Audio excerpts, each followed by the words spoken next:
Madam ఇది ఒక యథార్థ సంఘటన మేడం. ఏంటంటే ఒక చిన్న కిరాణా షాప్ ఉంది ఒక అతనికి. అతను ఏంటంటే ఇల్లు కట్టుకుందామని ఒక సొంత ఇల్లు కట్టుకుందామని చెప్పని లోన్ తీసుకున్నాడు మేడం. లోన్ తీసుకొని కడుతున్నాడు.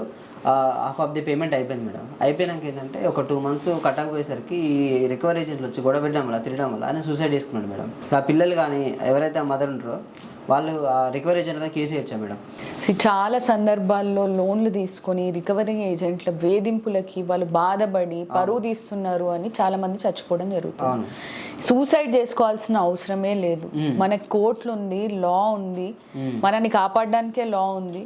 కోర్టుకి అప్రోచ్ అయ్యి మనకి న్యాయం జరుగుతుంది. ఇప్పుడు మీరు అడిగిన కేసులో ఏదైతే రికవరీ ఏజెంట్ల మాటల వల్ల ఆయన చనిపోయాడు, డెఫినెట్గా రికవరీ ఏజెంట్ల మీద అబెట్మెంట్ ఆఫ్ సూసైడ్, వాళ్ళ వల్లనే ఈయన సూసైడ్ చేసుకున్నాడు, ఈయన చావుకు కారణం వాళ్ళే అని మనము ఆ ఏజెంట్ల పైన బ్యాంక్స్ మీద కేసు వేస్తే కానీ ఇటువంటి ప్రాక్టీస్ అనేది మళ్ళీ చేయాలి అని అంటే బ్యాంకర్స్ కానీ రికవరీ ఏజెంట్స్ కానీ భయపడడానికి ఆస్కారం ఉంటుంది.